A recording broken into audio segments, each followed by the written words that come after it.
Welcome to the deep dive. Today we're tackling inflation. That economic head scratcher that seems to be everywhere. It really is. But we're not doing the usual rundown. We're going deep, looking at it through the lens of modern monetary theory, or MMT. Think of this as maybe a clearer path through some of the confusion. Exactly. We'll be drawing on insights from folks like Mosler, Armstrong, Mm. trying to get past just defining inflation. Yeah. We want to explore, what MMT thinkers say really causes it, and maybe some different solutions, ideas that often push against the standard thinking. Okay, yeah, let's unpack that. So, first off, we always hear price level and inflation. Are they basically the same thing, or?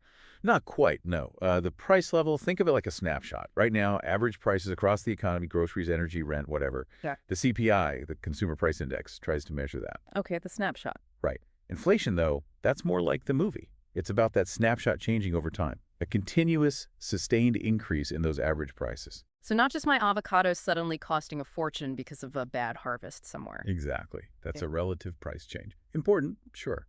But it's not necessarily inflation in the broader sense MMT talks about. And MMT has this really interesting idea about what shapes that initial snapshot, the price level itself. It connects it straight back to the government, doesn't it? Yes, that's a really foundational point for MMT. The argument is, because the government is the only one issuing the currency, the dollars you absolutely need to pay your taxes, its spending kind of sets the terms. No, so. Well, when the government decides to pay, say, X dollars for a service or Y dollars for someone's labor, it's essentially defining what that dollar's worth in terms of that service or labor. Okay. Those prices the government pays become reference points. They don't dictate every single price, obviously, but they act like an anchor, influencing other prices in the economy. It's like the first domino. So if the government funds a big infrastructure project, like a bridge for, I don't know, $50 million, that helps set the value of the dollar relative to concrete, steel, engineering work. Precisely. That government spending creates what MMT calls a nominal anchor. Then, supply and demand for everything else sort of plays out relative to those initial government-influenced prices. Right, which is why that avocado example is just a relative shift, not necessarily overall inflation. Exactly. The price of avocados went up relative to, say, apples or wages, but the whole price level might not have budged much. Okay, this is where, for me, it gets really fascinating. MMT also has this very specific, almost academic definition of inflation itself, something about future prices. Can you break that down? Yeah, this is quite different from just watching the CPI tick up. MMT, drawing on some of the work you mentioned, defines inflation as a continuous increase in the term structure of prices, basically for things being bought and sold for delivery in the future. The term structure. Okay, what does that mean in, plain English? Okay, think about it this way. When you buy something, there's today's price, right? But there's also an expectation or even a contract price for what it might cost next month, next year, 5 years from now. That whole series of expected or contracted future prices. That's the term structure. Ah, like forward contracts for oil or grain. Exactly like that, but conceptually applied much more broadly. MMT says real inflation, in this specific sense, is when that entire curve of expected future prices is continuously shifting upwards. Not just today's price, but the whole outlook. Okay, so it's about market expectations for future costs. And I remember reading the cost of carry is important here. What's that? Right, the cost of carry. It's basically what it costs you to hold on to something over time. Like storage for wheat. Yeah, storage, insurance, maybe spoilage for physical goods, for financial assets, or even just holding currency to buy something later. A big part of that cost is tied to interest rates, what you forego by holding it, or what you pay to finance holding it. And since the central bank sets the basic interest rate, it directly influences this cost of carry across the economy. Right, and here's where my brain usually does a little flip-flop. Because conventional wisdom says, inflation's high, hike interest rates. But MMT, with this definition, it suggests raising rates could actually add to inflation. How does that work?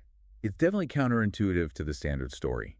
The idea is, if you raise interest rates, you increase the cost of doing business, the cost of financing inventory, the cost of carry we just discussed. Businesses facing these higher costs might then build those costs into their forward pricing. So they expect to charge more in the future to cover the higher interest expense? Potentially, yes. Yeah. It pushes up that term structure of prices. Now, this is a complex point, and it interacts with other effects of interest rates, obviously. We're definitely going to dig much deeper into interest rates in our next session. Yeah, looking forward to that. But it highlights how MMT challenges that simple rates up, inflation down narrative, especially regarding this specific definition of inflation linked to forward prices. Okay, so let's pivot back to the more common idea of inflation. The CPI keeps rising, my cost of living is going up. What does MMT say are the main drivers behind that kind of general price increase? MMT identifies several key drivers. A big one is simply the government consistently choosing to pay higher prices for the goods and services it buys. Because it's such a huge player in the economy. Exactly. If the government year after year pays more for, say, military equipment or healthcare services without necessarily getting more stuff or better services, it's bidding up prices. It's effectively saying that currency is worth less in terms of those things. And indexing things like Social Security to past inflation, does that play a role too? It can, yeah. It can sort of bake yesterday's price increases into tomorrow's spending, creating a bit of a feedback loop if not managed carefully. Okay, so government spending decisions are key. What about the classic culprits, cost push and demand pull? Do they fit in? Oh, absolutely. MMT acknowledges those. Cost push. Think of a major energy shock. Oil prices skyrocket. That pushes up costs for, well, almost everyone, transportation, manufacturing, heating. Those costs get passed on. Right. And historically, wage price spirals were a big concern. Workers demand higher wages to cope with rising prices. Businesses raise prices to cover higher wages, which leads to more wage demands. You know the cycle. Is that still a major factor now? It seems less prevalent in many developed economies recently, perhaps due to lower union density and weaker worker bargaining power, but it's still a potential dynamic, a potential cost push factor. And then the demand pull side, the whole too much money chasing too few goods. MMT definitely agrees that's a real constraint. If overall spending from government, consumers, businesses, exports outruns the economy's actual capacity to produce things, factories are running flat out, everyone who wants a job pretty much has one, Yeah. then yeah, you'll just bid up prices for the existing stuff. So there is a limit to how much you can spend without causing price increases. Absolutely. MMT has never argued government can spend infinitely without consequence. It's about spending up to the level of available real resources. Beyond that point, you get demand pull inflation. Are there other factors MMT points to for rising consumer prices? Yeah, a couple more important ones. Exchange rates, for instance. If your country's currency falls in value against others. Imports get more expensive. Right. Anything you import, oil, electronics, food costs more in your local currency, feeding directly into the prices consumers pay. And don't forget taxes. Taxes. How do they cause inflation? Well, think about sales taxes, like VAT or GST. If the government introduces a new one or raises the rate, that directly increases the final price of goods and services at the checkout. It's a direct addition to the price level. Okay, that makes sense. So we've got government spending choices, cost pressures like energy, too much demand, exchange rates, taxes, quite a few potential causes. It's rarely just one thing, usually a mix. So given this MMT view of the causes, what about solutions? I know we've talked about the job guarantee before. That seems central. It really is. The Job Guarantee, or JHE, is probably MMT's flagship proposal for managing the economy, aiming for both full employment and price stability. Remind us quickly how it works. Sure. The basic idea is the federal government would offer a job at a socially inclusive minimum wage, often called the JG wage, to anyone ready and willing to work who can't find private sector employment. Okay, so it tackles unemployment directly. But the price stability part, Right. How does offering jobs help control inflation? Right. That's the crucial link. It works in a couple of ways.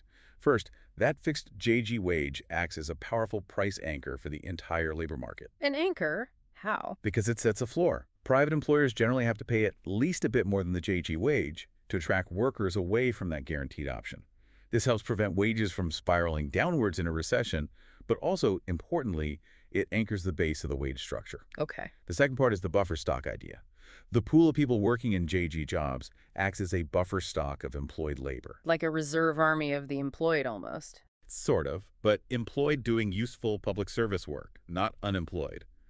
When the private sector picks up and needs more workers, it can hire directly from this JG pool without having to aggressively bid up wages for people already employed elsewhere. So it relieves that wage pressure during booms. Instead of companies poaching workers from each other and driving up salaries, they pull from the JG buffer. Exactly. It dampens those wage pressures that can contribute to cost-push inflation during economic expansions. It allows the economy to run closer to true full employment without overheating in the same way. So it's a more targeted way to manage things compared to, say, the traditional method of hiking interest rates to slow the whole economy down. That's the argument. MMT proponents see it as far more targeted and less costly than using unemployment as the main tool to discipline inflation.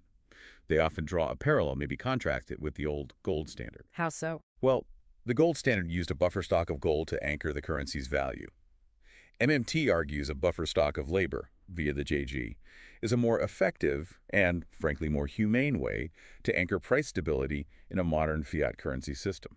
And this ties into MMT's critique of how central banks usually operate, right? Their reliance on interest rates. Very much so. MMT is generally critical of using interest rate hikes as the primary tool. They see it as a blunt instrument.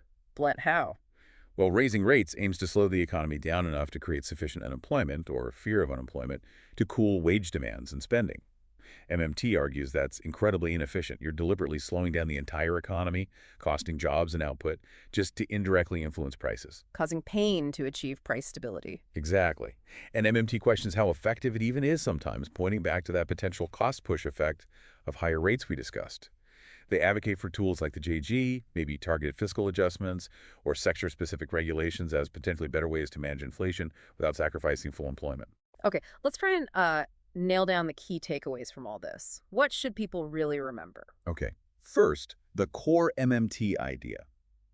Government, as the currency issuer, fundamentally influences the price level through its own spending and pricing decisions. Right. That's the anchor. Right. Government spending sets the baseline. Second, remember that specific MMT definition of inflation focused on the term structure of forward prices and how interest rates, maybe counterintuitively, can play into that by affecting the cost of carry. That future price focus. Got it. Third, the everyday inflation we feel, the rising CPI, can come from multiple places.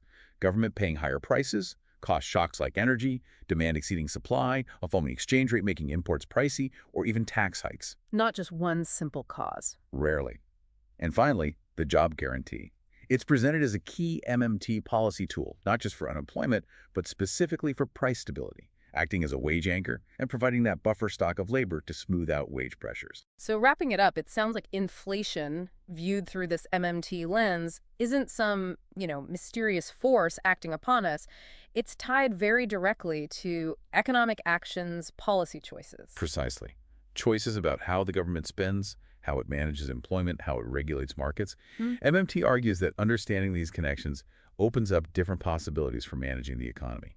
Which leads us perfectly into our next deep dive. We'll be doing a critical analysis of interest rates and monetary policy, really digging into how central banks work, those tools they use, and asking, are they always the right tools? Especially considering these MMT ideas. Yeah, it's the logical next step.